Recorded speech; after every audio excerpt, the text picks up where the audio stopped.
Bonjour à tous. Merci de me laisser l'occasion de présenter nos travaux concernant les effets in vivo de dérivés obtenus par réduction chimique de la chlordécone.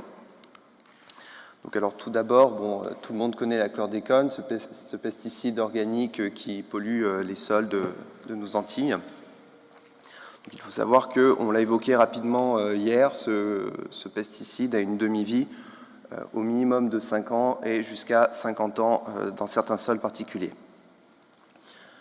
Donc cette rémanence dans les sols entraîne, cette persistance dans les sols entraîne forcément une accumulation dans tout ce qui va être légumes racines, mais également on va pouvoir en retrouver au niveau des eaux de boissons dans nos Antilles françaises.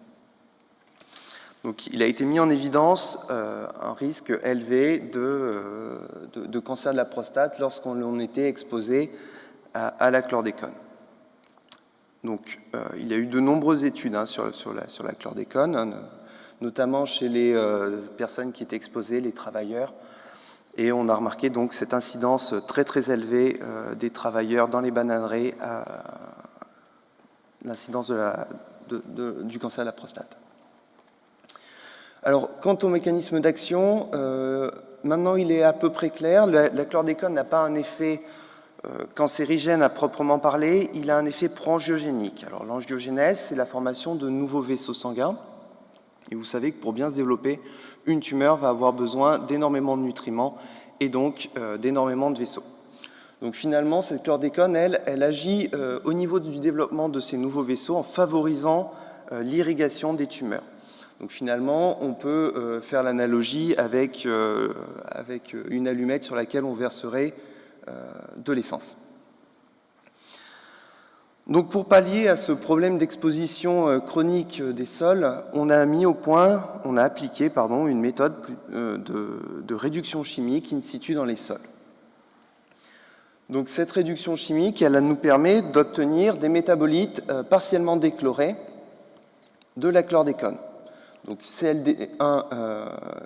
les métabolites majoritaires, c'est la chlordécone-1Cl et la chlordécone-3Cl. Alors du coup, on a voulu étudier l'effet de ces métabolites, voir s'ils étaient, oui ou non, moins toxiques que la chlordécone, du moins s'ils avaient moins d'effets pro-angiogéniques.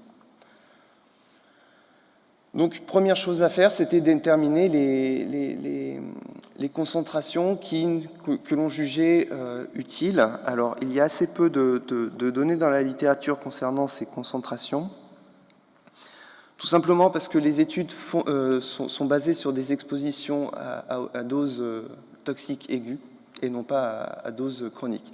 Donc, on a choisi ces concentrations-là, la concentration la plus faible étant le reflet de la pollution dans l'eau de boisson, et la concentration la plus élevée étant le reflet de la concentration plasmatique chez des individus, chez des travailleurs exposés à la chlordécone. Du coup, on a utilisé les mêmes concentrations en fait, pour la chlordécone-1Cl et la chlordécone-3Cl, donc nos majoritaires.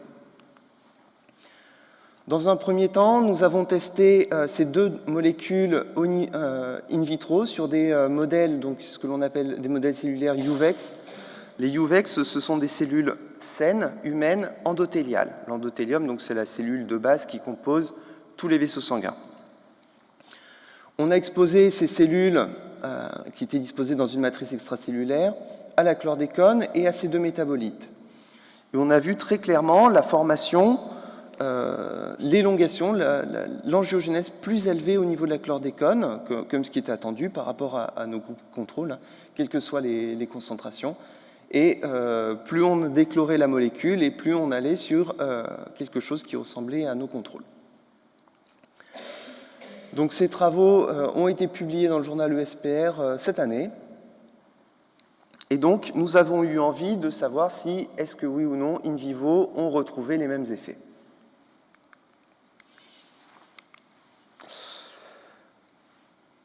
Alors, donc, dans le cadre de cette étude, on essayait d'explorer les effets pro-angiogéniques de nos deux dérivés chlordécone dans un modèle de cancer de la prostate humaine in vivo, donc chez la souris.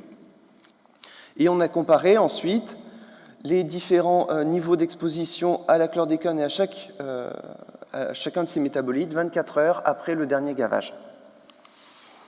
Donc, au niveau de la méthodologie, tout d'abord, on a injecté 1,5 million de cellules cancéreuses humaines en orthoptique, ici, au niveau du flanc d'une souris.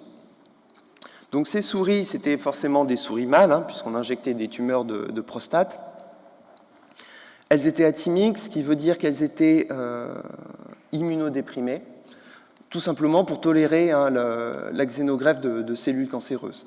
Sinon, elles rejettent en masse nos cellules cancéreuses. Bon, on a quand même eu des rejets malgré tout, même si elles sont atymiques.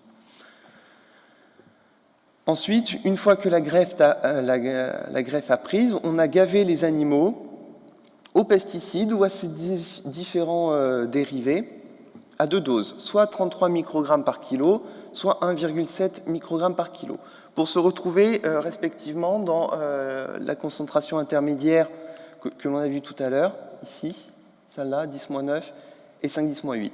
Alors, il n'y avait pas de data, bien évidemment, de pharmacocinétique concernant ces 2 doses, donc on les a estimées en prenant en compte les valeurs de biodisponibilité estimées chez la souris et le volume de distribution également estimé chez la souris. Bon, il faut savoir que c'est à peu près 2 ml de sang. Oui, à peu près 2 ml de sang, une souris. Donc une fois qu'on a gavé quotidiennement cette souris, on s'est arrêté au niveau du point critique qu'on a basé sur 1,2 cm3, un volume de 1,2 cm3, au-delà duquel il fallait arrêter l'expérimentation animale parce que ça entraîne une gêne pour l'animal. Donc au final, on a réussi à avoir l'ensemble des groupes pour 8 semaines. Donc à la fin de l'expérimentation, la tumeur, donc tous les 2 jours, la tumeur était mesurée. À la fin de l'expérimentation, on a enlevé la tumeur, on a fait un immunomarquage CD31. Alors en fait, on a marqué, donc CD31, c'est un marqueur qui est relatif à l'endothélium, c'est-à-dire au vaisseau sanguin. Donc là, le but, c'était de marquer clairement les vaisseaux sanguins qui sont l'irrigation au niveau de la tumeur. Et enfin, on a dosé le sérum.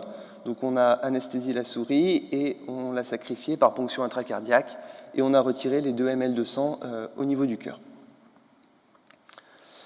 Donc voici nos résultats préliminaires. Donc à la dose la plus faible, tout d'abord, chez les souris chez lesquelles la greffe a réussi, donc à la dose basse, on n'a pas eu de différence finalement au niveau de la croissance de la tumeur. Au niveau, en revanche, de la dose la plus élevée, on a,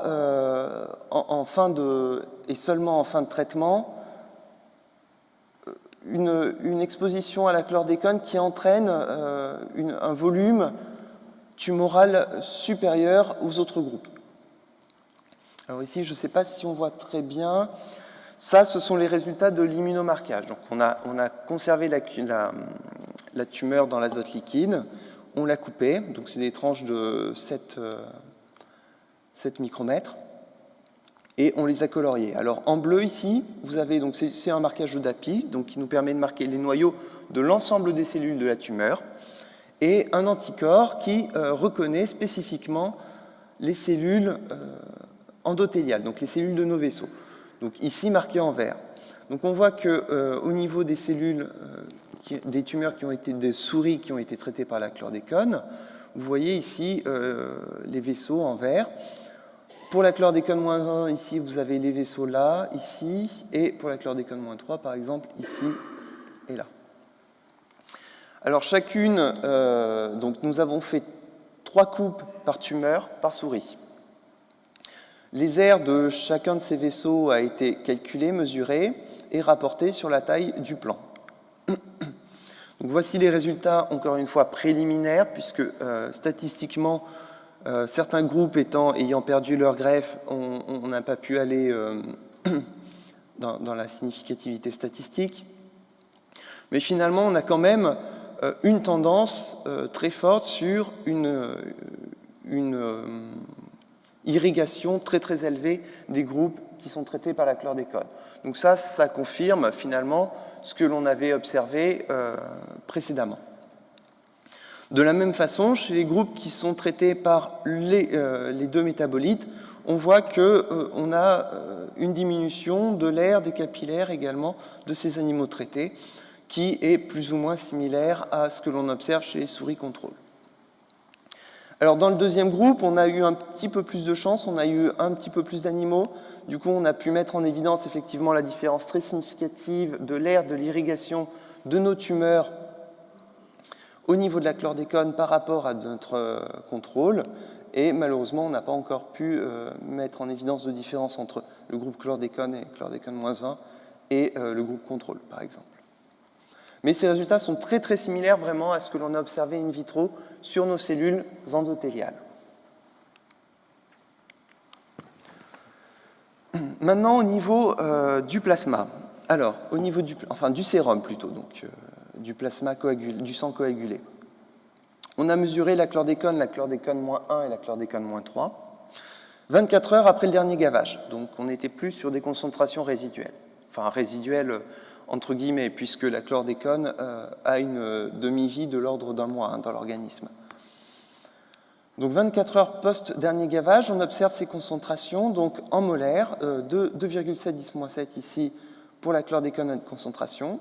Et pour la même dose de chlordécone-1Cl, vous voyez que nous avons que 4,5 10-8 et ça diminue encore avec la chlordécone-3Cl. Et pourtant, tous les animaux ont vraiment été traités avec les mêmes doses. Donc on voit qu'il y a un comportement très différent dans l'organisme de ces trois molécules, quel que soit l'animal. Donc c'est très encourageant. Ça veut dire que nos molécules ont un comportement, donc vont être soit, alors il va falloir faire d'autres études pour le confirmer, mais soit elles vont être moins bien absorbées au niveau intestinal, ce dont je doute honnêtement, ou ce qui est beaucoup plus probable, c'est qu'elles seront plus éliminées au niveau de l'organisme. Et donc les souris, sur le long terme, seront moins exposées, ce qui peut expliquer en partie également la diminution des effets pro-angiogéniques. Au niveau du 1,7 de la concentration basse, on a toujours ces rapports importants qui existent entre les différents groupes. Chez des animaux, on n'a même pas vu du coup la chlordécone-3Cl, tellement elle avait été sans doute éliminée ou l'appareil n'était pas suffisamment sensible. Enfin, on ne retrouvait plus de traces de la chlordécone-3Cl. Donc cette méthode analytique a été basée, elle a été faite par nos collègues de Nantes à Oniris qui ont développé une méthode exprès pour doser nos métabolites sur HPLC-MS. En conclusion de cette étude, on peut voir que tous nos résultats confortent ce que l'on avait prévu au départ, c'est-à-dire que la chlordécone favorise l'angiogénèse. Alors le mécanisme, il est à peu près clair maintenant.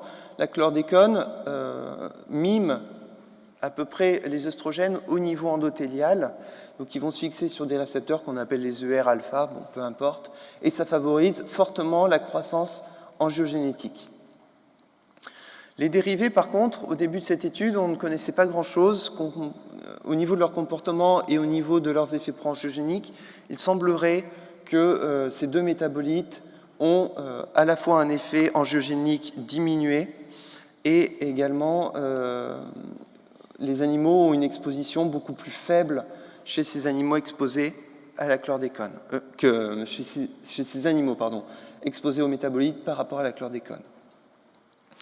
Donc finalement, on espère, on pense que la réduction chimique in situ peut être une bonne façon de dépolluer durablement les sols ou du moins à diminuer l'exposition chez la population de ce pesticide. Alors je vous parlais de la puissance statistique qui était insuffisante ici. Actuellement, on est en train de mener des études pour valider sur plus d'animaux ces résultats préliminaires. Voilà, je vous remercie de votre attention.